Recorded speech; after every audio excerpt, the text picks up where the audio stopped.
guys ফাৰ্মৰ কাম নকৰোঁ বুলি ভাবিছিলোঁ মানে ফাৰ্ম বাদে দিম বুলি ভাবিছিলোঁ কিন্তু আৰু আজি বাধ্যতৰে কৰিব লগা হ'ল আৰু গাইজ ইণ্ডিয়া কি খেলা খেলছি বে hey guys hello' and welcome back to my another mini blog আৰু আজি ৰাতিপুৱা টোপনিৰ পৰা উঠি কিনে আহি গ'লোঁ চিধা ফাৰ্মত মানে বহুদিন ফাৰ্মৰ কাম কৰা নাই কিন্তু আজি কৰিব লগা বাধ্য কাৰণ কাম কৰা মানুহ নাই চব বেমাৰী লগ লাগছি না সেইকাৰণে আহিলোঁ আজি কাম কৰিবৰ কাৰণে আৰু গাইজ এতিয়া প্ৰায় কামখিনি সমাপ্ত হ'বৰ হ'ল আৰু গাইজ ভাগাৰ লাগছি কাৰণ বহুত দিনৰ মূৰত কাম কৰিছোঁ না বহুত দিন সোমাই নাছিলোঁ ফাৰ্মত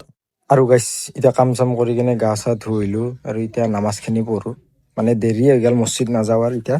আৰু গাইজ এতিয়া পিছবেলা একবাৰ আহি গ'লোঁ চকত মানে চকৰ পৰা বিশেষ বস্তু নিব লগা নাই মোৰ মানে মোক কেইটামান প্ৰেক্টিকেলৰ পেজ লাগে প্ৰেক্টিকেল লিখি লিখি অৱস্থা নোহোৱা হৈ গৈছে সেইকাৰণে ধুনীয়াকৈ প্ৰেক্টিকেলৰ পেজকেইটা ল'লোঁ আৰু লৈ কিনে কিবা কানি অলপমান খোৱাৰ কাৰণে ল'লোঁ কাৰণ গধূলি ইফতাৰৰ টাইমত খাব লাগিব না আৰু এতিয়া ধুনীয়াকৈ আহি গ'লোঁ ঘৰত আৰু গাইজ এতিয়া ধুনীয়াকৈ ইফতাৰৰ টাইম হৈ গৈছে এতিয়া মানে বস্তুবিলাক আগত উলিয়াই লৈছোঁ এতিয়া বিছমিল্লা কৰোঁ দক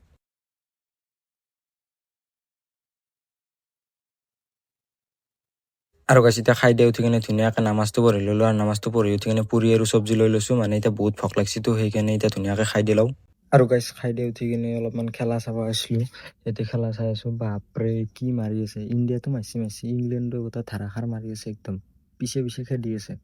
আৰু গাইজ ফাইনেলি ইণ্ডিয়া কিবাকৈ জিকিল দক মানে 7 ৰানত জিকছি Thala for a reason that's for today guys see you চুন